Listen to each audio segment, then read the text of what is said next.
buenas noches, señoras y señores, invitados especiales, sean todos bienvenidos al lanzamiento del libro Crónicas desde el alma de Bea Bossio. Este libro reúne una serie de publicaciones de la columna de Bossio en el Gran Domingo del diario La Nación entre los años 2019 y 2021. A continuación escucharemos al doctor José Antonio Alonso Navarro.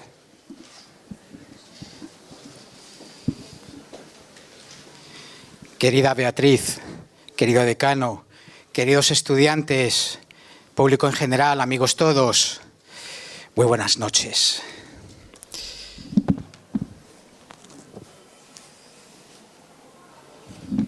Hay libros que están escritos de verdad, no con la razón, sino con el corazón y más todavía con el alma. Y el libro de la profesora, escritora y periodista Bea Bossio es uno de esos libros donde la magia del alma está latente, en ebullición, desde sus primeras páginas hasta el final. Y es que el alma es lo más oculto e íntimo del ser humano en toda su esencia, en toda su manifestación prístina, en toda su naturaleza más inmaterial e invisible. El alma es el caracú del cuerpo, el tuétano interior que no se ve, pero que se siente, que no aparece en el microscopio de un científico escéptico, pero que resplandece en el mundo de las entidades invisibles. El alma es el velo etéreo que define el ser ontológico de cada ser humano y el canal, el vehículo que conduce a la última causa del hombre creyente que es Dios. El alma es lo que une al ser humano con una entidad, si existe, más trascendental y sublime que es Dios. Y el concepto de alma es un vocablo, una voz, una palabra que aparece en repetidas ocasiones en esas crónicas con las que nos deleita su autora, Bea Bossio, en su nueva obra que lleva por título precisamente Crónicas desde el alma. ¿Qué título más potente e inmortal? Y en su relato lírico Curuzú, del 7 de noviembre del 2021, ya leemos el siguiente epígrafe: arisco, indómito, salvaje, como el alma de aquel soldado chaqueño que había quedado a merced de los vientos de la noche. Y es que lo que caracteriza todas las crónicas que recoge Bea Bossio en su libro es que no solamente hablan del alma de los demás, sino que han sido escritas con el cálamo de su alma incorpórea, con el estilete de su alma poética, con el punzón de su alma onírica, para hacer recordar al lector sensible que las palabras no solamente están hechas de sustancia y materia, sino de tonos y ecos que proceden del alma. Desde el punto de vista de su etimología, la palabra alma, ánima, se empleaba en la lengua latina para designar el principio por el cual los seres animados son semovientes, esto es, que están dotados de movimiento propio y por lo tanto poseen vida propia. Para la religión cristiana, el hombre consta de tres partes, que son el cuerpo, el alma y el espíritu. El cuerpo constituiría el envoltorio material, el revestimiento carnal. El alma abarcaría lo emocional y el espíritu, evidentemente, lo espiritual. Platón consideraba el alma como la dimensión más importante del ser humano y Aristóteles, en su obra De Ánima, la llamó psique, como forma específica de un cuerpo natural que en potencia tiene vida. Fijaos que Spinoza hablaba del alma como un atributo y modo de la sustancia divina. Esta última definición es muy interesante porque, según ella, toda creación que parta del alma es divina. Por consiguiente, en la obra de Bea Bossio habría chispas de divinidad y también de poesía, porque desde el principio hasta el final leemos en sus crónicas en prosa como si hubieran sido versificadas en endecasílabos o en alejandrinos, como si se hubieran cincelado esculpido en el papel para ser recitadas con filigranas de oro y vellocinos de argenta. ¿Y por qué nos ha de extrañar si sus crónicas proceden del alma, de su alma sensible, de su alma inmanente, de su alma lírica? Las crónicas de Beabosio proceden de su templo más sagrado, provienen de su recinto más sacratísimo, de su alma. Y por ello prosa y poesía se amalgaman, copulan para expresar lo más bello, fino y sutil del mundo que circunda y rodea a esta magnífica escritora. Y esta magia amalgama, recurre a efectos sonoros, visuales, estéticos, rítmicos y sinestéticos de gran plasticidad. Por esa razón, durante el periplo a través de sus crónicas y de sus diferentes temas, nos topamos con imágenes y figuras literarias de gran belleza. Esto tampoco ha de sorprendernos ni maravillarnos, porque algunos de sus protagonistas son poetas divinos y humanos como Manuel Ortiz Guerrero, al que nada ni nadie frenó su veta poética, ni siquiera esa terrible enfermedad que es la lepra. Beabosio nos recuerda su voz más sentida y profunda en estos versos de Manuel Ortiz Guerrero. Porque no tenga mi canción acento, no espere el mundo que me desespere. A impulsos de alas viajaré en el viento y he de ser cisne que cantando muere. Las crónicas de Beabosio están empapadas, pero ¿qué es lo que digo? Vea, impregnadas, preñadas de metáforas verbales y metáforas no verbales que hacen que las almas de los lectores se trasciendan. Fíjense, la guarania se vistió de poesía, el alma de Manú cantaba leve en la pluma de su verdad, la camaradería quedaría por siempre tatuada en el alma. El cese fue seguido de un silencio aterrador y de pronto los petardos que anunciaban la marcha. Y no faltan en las crónicas de Beabosio las descripciones llenas de vida y color que esculpe su autora con gran pericia y maestría para acercarnos a algunas de sus vivencias más impactantes para ella, acaecidas en el pasado y en ocasiones contadas, haciendo uso de sonoras aliteraciones. Ni tampoco faltan en las crónicas de Beabosio las enumeraciones construidas sobre la base de complementos de nombre que otorgan dinamismo a la narración. Tampoco faltan en sus crónicas la magia de la música, el aroma de la cadencia, la hipnosis del ritmo y el éxtasis de la voz poética. Era una tarde de noviembre cuando ocurrió aquel mágico instante. Don Armando Manzanero había tomado el taxi que lo llevó a la avenida Insurgentes Sur, a la altura del 890, donde estaba el cabaret La Fuente. Ahí lo esperaba Carmita Jiménez, la cantante boricua con quien andaba componiendo canciones. ¿Y qué decir de los diálogos insertados por Beabosio en sus crónicas? Estos también están presentes en ellas. Diálogos que añaden color a las mismas, humanidad a los personajes y vida a su hablar cotidiano. Ay, mijito, si quieres venir te hago un par de huevos fritos, que es lo que tengo en la casa. Ya no creo que regrese esta noche. Caray, se me juntan 3 sueldos. La señora acaba de irse. Otra de las características que poseen estas maravillosas crónicas de la profesora Beabosio es la claridad, la sencillez con que presenta en ellas la historia paraguaya. ¿Por qué? Y la respuesta no es difícil, porque no lo hace con la mirada de la historia que presenta los hechos, los acontecimientos, los episodios de una manera fría, objetiva, excesivamente científica, casi deshumanizado o historicista, sino porque lo hace a través de la literatura, como cuando habla de Pancha Garmendia. Como saben ustedes, Pancha Garmendia, cuyo nombre completo era Francisca Pancha Garmendia y Tuarte, nació en Asunción en el año de Nuestro Señor de 1829 y murió a primeras horas de la mañana del 11 de diciembre de 1869, a los 40 años de edad en el campamento de Itanaramí, Curuguatí, ejecutada, dice la historia que se considera verdadera y oficial, por traición y complot contra la vida de Francisco Solano López. Sus padres fueron el español Juan Francisco Garmendia y la paraguaya Dolores Situarte, quienes murieron hacia 1830, cuando Pancha era muy niña, siendo adoptada por el acaudalado matrimonio integrado por José García del Barrio y Manuela Díaz de Bedoya.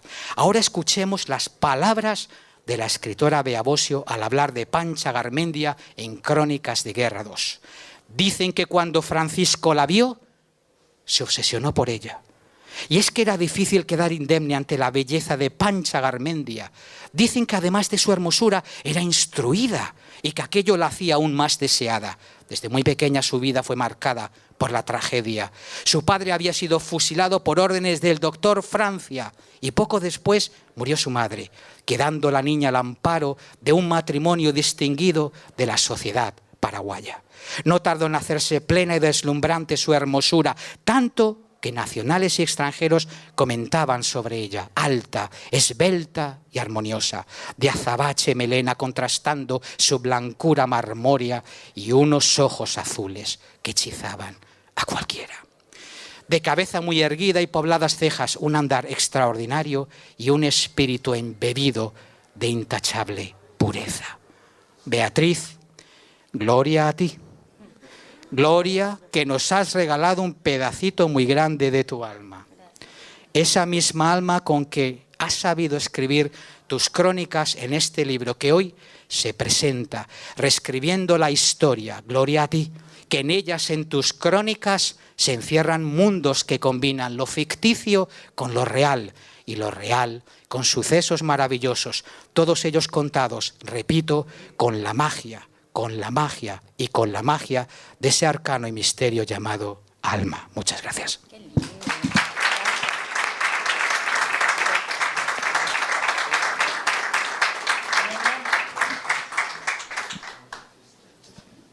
Y a continuación escuchamos a la autora del libro que hoy nos reúne. Escuchamos a la profesora Bea Bosio.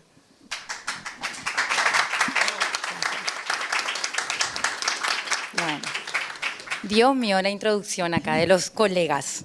Bueno, primero quiero, antes que nada, agradecer a esta, mi casa de estudios, donde tengo el honor de compartir cotidianamente acá con mis compañeros de mesa, grandes profesores, grandes personas que me acompañan en esta hermosa tarea de transmitir un poco, bueno, el conocimiento y las vivencias, ¿verdad? Que es lo que hace el placer de la docencia. Y bueno, agradezco las palabras, agradezco a nuestro señor rector, el doctor Juan Manuel Marcos, que siempre también me ha apoyado, me ha acompañado, me ha llamado para ser catedrática con él en letras, ¿verdad? En literatura paraguaya, en teoría y crítica literaria. Y al principio cuando me llamó Neri, que fue el que ejecutó la llamada, yo tampoco, o sea, como que me parecía que no me iba a gustar la docencia o como que me asustaba la idea. Bueno, pero soy hija de profesores universitarios y la fruta no cae tan lejos del árbol finalmente.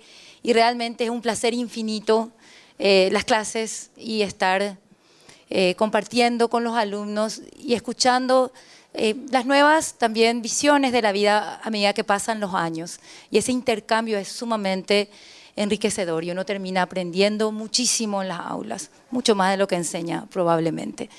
Y un poco en estas crónicas, cuando toqué ciertos temas, por ejemplo, cuando hablé de Manú, de Manuel Ortiz Guerrero, cuando hablé de Julio Correa, es porque en parte cuando me tocaba investigar la vida de estos personajes paraguayos que hicieron a nuestras artes, a nuestra música, a nuestra historia, algo que le llamaba mucho la atención a mis alumnos y a mí cuando investigaba, eran esas pequeñas cosas que hacían el carácter de la persona, ¿verdad?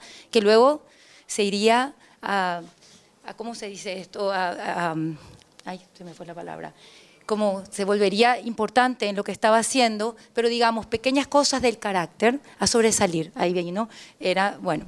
Entonces, ¿qué pasaba en esas pequeñas cosas que eran interesantes y que por eso en algunas, como Manuel Ortiz Guerrero y Julio Correa, por ejemplo, Julio Correa generaba en la gente no sé, una algarabía cuando iba por los pueblos y en las carretas. Nosotros estudiamos a Julio Correa en nuestras clases de literatura, y 60 escopetas y 100 cuchillos justamente narra que él a veces llegaba y le faltaban los implementos para montar la obra.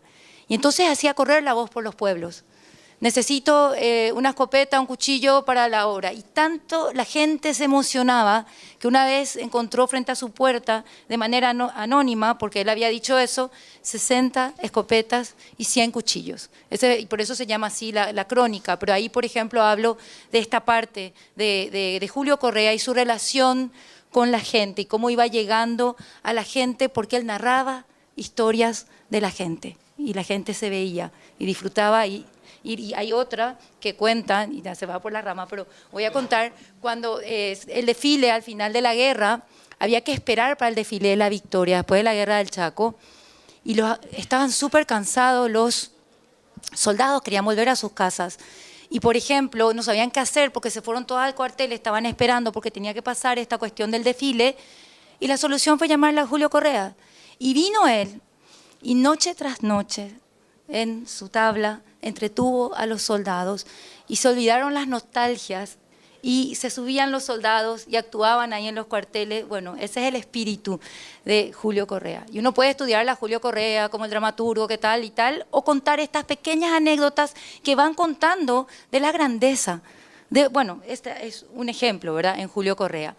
Por ejemplo, en Ciudadano Ilustre, es porque me llamó la atención la foja maravillosa de Andrés Barbero, que realmente fue un gran ciudadano ilustre que tuvimos en nuestra patria, ¿verdad? Y justamente acá, por ejemplo, tomé algo que había sacado, no solamente él es increíble y todo lo que nos dejó, porque él dejó a través de la Fundación de la Piedad un legado inmenso que se sostiene hasta hoy día, ¿verdad? Están las academias de la lengua, de la historia, está la Sociedad Científica del Paraguay, o sea, todo lo que hizo él, el Museo Andrés Barbero, bueno, todo, ¿verdad? Con los indígenas, con el cáncer, la Cruz Roja, todo esto es este señor Andrés Barbero. Entonces, en Ciudadano Ilustre, por ejemplo, una de las historias que narro es que él era un señor muy de perfil bajo. Entonces, una vez, y esto cuenta mi abuela, porque para entrar en la Academia de la Lengua, mi abuela hace un estudio sobre Andrés Barbero y cuenta que él viajaba siempre en tercera, porque tenía campos en el Chaco. Y entonces iban todos estos señores de alta alcurnia tomando y riéndose arriba, y habían familias que habían sido despedidas de una de las fábricas que quedaban a la vera del río. Y entonces decían, ahí va el ilustre tacaño, porque Andrés Barbero viajaba en tercera clase. Y él viajaba porque hablaba con la gente para ver qué males le estaban aquejando, porque él era médico y él estudiaba un poco a través de eso, digamos, cuál era la problemática, porque era una persona de alto contenido social. Y contaban eso, que una vez él se acerca, que todos estaban burlando de él estaba mucho más allá de las burlas de todas maneras, pero cuentan que él se acercó al capitán y le dice, señor, usted me conoce, yo soy Andrés Barbero, yo no traigo plata conmigo, pero si usted le podría subir a todos ellos a mi cuenta, a que toda esta gente llegue, no me acuerdo, creo que a Puerto Rosario, porque se habían quedado a la vera del río totalmente desamparados, pero muchas familias con niños que eran obreros de una fábrica. Como les digo, esas pequeñas cosas hacen lo que es el personaje, ese anecdotario que cuando surge de pronto en un personaje histórico, creo que da una visión mucho más acabada de quién fue esa persona. Cuando hablo, por ejemplo, de Paz, cuento una anécdota. No recuerdo de dónde saqué, pero siempre en todas mis crónicas está de dónde saqué. O sea que si ven, después pueden ver de dónde saqué. Pero, por ejemplo, cuando es el cese de fuego en junio de 1935, están al comando de radio del ejército paraguayo, no sé cómo se llama acá los historiadores, pero bueno, llaman por teléfono y piden si pueden salir a tierra llaman los bolivianos y dicen, podemos salir a tierra de nadie, por favor, abrazar a nuestros hermanos paraguayos. Y a mí me conmueve mucho eso, porque había terminado la guerra. Y ahí era la parte ya humana, eran soldados, los dos tenían familia, los dos bandos, no había bandos, se terminó la guerra. ¿Quién era perdedor, quién era ganador? Ellos querían un fraternal abrazo antes de terminar esta contienda, finalmente fraguada por otros intereses ajenos, digamos, al soldado raso que está peleando en el frente de un campo de batalla. Esa es una crónica, por ejemplo, que se llama Paz. Y así Victoria Candia es nuestra gran enfermera del Chaco, que se montó en un vapor y se fue a la guerra. Y todo lo que implica el coraje y la valía de nuestra Victoria Candia, por ejemplo, Navidad en Guerra también tiene que ver con esa situación fraternal más allá, no le voy a contar todo, pero una Cruz Roja y 56 goles es Arsenio Erico. Arsenio Erico, de nuevo nuestro Andrés Barbero, arma la selección de la Cruz Roja paraguaya, que iban los jugadores de fútbol por la zona, por Argentina y por el Paraguay para juntar fondos para la guerra. Arsenio Erico ya jugaba en uno de estos clubes, yo no soy futbolera, pero no sé dónde, pónganle que era club no sé qué, ¿verdad? Antes de que empiece la guerra. Entonces, cuando él tiene el llamado patrio, le dice a su mamá, yo me voy a enlistar a la guerra, la mamá se quiere matar, ¿verdad? Como todas las madres, pero obviamente le dice, anda mi hijo. Y él toma el barco y se va hacia Puerto Casado. Y el día antes, la noche antes que él se va a meter ya usaban mucho esa parte, porque de ahí se usaban los trenes que iban hacia adentro del Chaco, ¿ok? Entonces cuando él va a salir la noche antes, está jugando billar con un amigo, al día siguiente va a irse, y le ve uno de sus dirigentes, otra vez del club que me olvido, pónganle que se llamaba Unión, no me acuerdo, hasta ahí, bueno. Pero le ve y le dice, ¿y vos qué haces acá? Le dice. Y le dice, nada, me voy a la guerra. Y le dice, no, vos te vas a montar otra vez en el vapor, te vas a ir a Asunción y te vas a enlistar en la selección de la Cruz Roja paraguaya. Y vas a ir, y tu oficio de soldado va a ser ir a jugar fútbol por el Paraguay, con esta selección. Y él se va. Y así es que Arsenio Erico termina convirtiéndose en Arsenio Erico, porque va con la selección, marca los 56 goles, entra bajo la mirada de, no me acuerdo, perdón, pero pónganle que era Independiente, no sé qué es lo que él fue después, usted acá los argentinos, alguien me va a decir, pero no importa, pero pónganle, y ahí le fichan. Entonces cuando le fichan y le quieren comprar a él y le dicen, bueno, vení a Argentina, él se siente tan culpable que va a dejar la causa nacional, que primero le dice, a mí no me podés comprar nomás así, tenés que ir a hablar con el Ministerio de Guerra, porque yo estoy como soldado, no como jugador. Súper interesante. Entonces tienen que venir estos dirigentes argentinos a negociar. Y él dona lo primero que le pagan a la Cruz Roja paraguaya para poder irse, porque se siente culpable que se va a ir. Entonces, por ejemplo, eso es una cosa humana de Arsenio Erico que me pareció interesante, y así iba eligiendo los temas. No me quiero alargar tanto porque, bueno, pero voy contando, y estas son personajes, ¿verdad? Pero de repente es gente totalmente ignota, gente desconocida, pero que de pronto tiene una dimensión heroica, o una dimensión, no sé, hay un caso, por ejemplo, que hoy no está mi cuñada tan amable, Irmina, que me llevó a su Santaní natal a contarme historias, y una de las historias que me impresionó muchísimo y que está en una de las crónicas que se llama Humo, es de una familia, un matrimonio choca por la quema en los campos, al costado de la ruta. Se llena de humo la carretera, el matrimonio choca, dejan 3 niñas huérfanas. La mayor más o menos terminando el cole, empezando la facultad por ahí. Y lo único que piden estas mujeres, estas niñas, es que no se les separe, que ya bastante amputación era la muerte de papá y mamá al mismo tiempo, y que no fuera que por cuestiones de poder administrar a estas niñas huérfanas tuvieran que separarlas. Entonces viven al lado de la casa de la abuela y montan un copetín. Y como dice el proverbio africano, se necesita un pueblo para criar un niño. Y todo Santaní compra la comida del copetín y sabe que está ayudándole a que el proyecto de estas chicas sea sustentable, de no separarse. Esas niñas maravillosas con quienes he compartido correos, no sé, no son personajes históricos, pero su historia es maravillosa y muestra lo que es también la comunidad a veces. Y no solamente, cuento cuestiones felices, a veces cuento cosas que me han impactado. Hay un caso de Lorenzo Silva Arce, que se llama NN, mi crónica, probablemente es una de mis favoritas, porque relato cómo balearon a un indígena ambuá que dormía en el centro, y es un crimen de odio. Y por ejemplo, eso es muy fuerte, trato de remontarme y menciono muchas veces y uso la técnica de mencionar como un eco, Lorenzo, Lorenzo, porque cuando lo declaran NN. Y lo mataron por matarlo.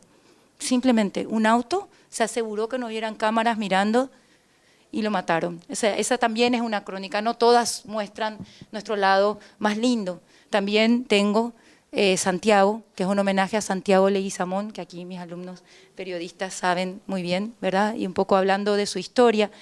Y también En el nombre del Padre, que fue una experiencia maravillosa cuando me monté con Rogelio Goiburú en un auto y me llevó y me hizo un tour de la ciudad, mostrándome los lugares que había estado su padre, que es desaparecido de la dictadura, Agustín Goiburú.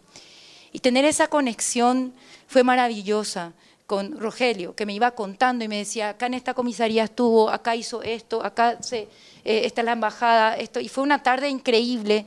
Y qué dicha la mía, más allá de las letras o la forma de narrar, de poder que la gente me permita entrar a su historia. Y para terminar, porque me estoy alargando, voy a solamente remarcar la maravillosa cosa de escribir en el diario. Escribir en el diario y poner el correo electrónico me trae el feedback de los lectores.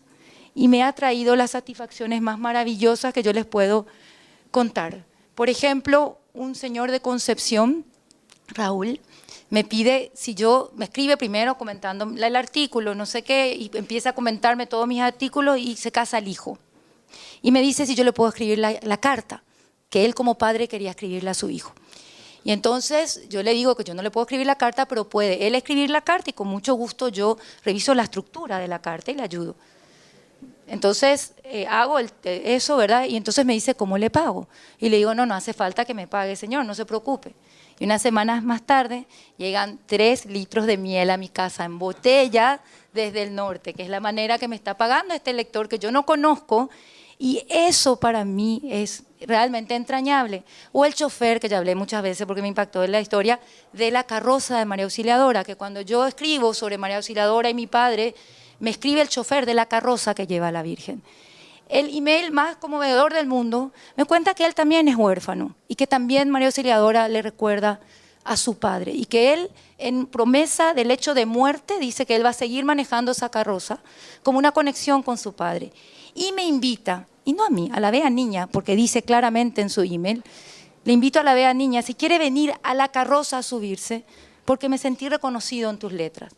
Hace una semana tengo una foto con el chofer de la carroza. No me subí porque yo soy más vaga que eso, a mí me gusta deambular, caminar, pero qué maravilla poder conocer gente. Y como eso, les puedo contar 1000 casos. Termino con estos 2 y digo que estos pequeños relatos hacen realmente de la vida esa experiencia maravillosa y yo creo que condensan esa grandeza inasequible que es el hecho de estar vivos y de la vida, las pequeñas historias que forman el mosaico de lo que van a ser nuestros recuerdos y la fortaleza detrás de nuestras hazañas y nuestros demonios ante nuestras debilidades. Y eso es todo lo que tengo que decir. Muchas gracias por estar aquí.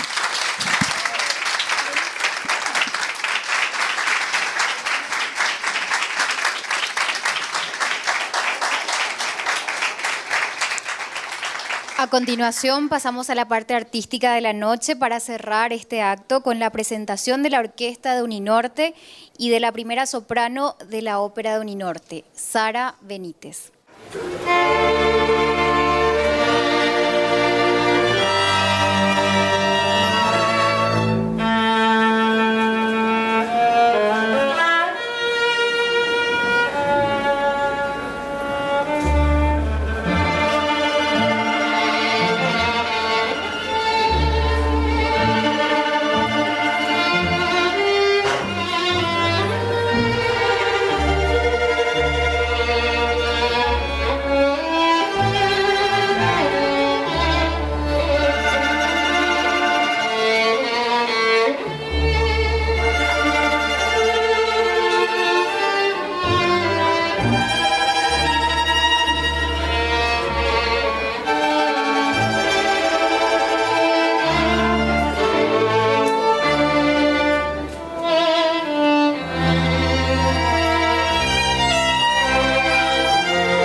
De esta forma culminamos la presentación del libro de Beatriz Bocio, Crónicas desde el Alma.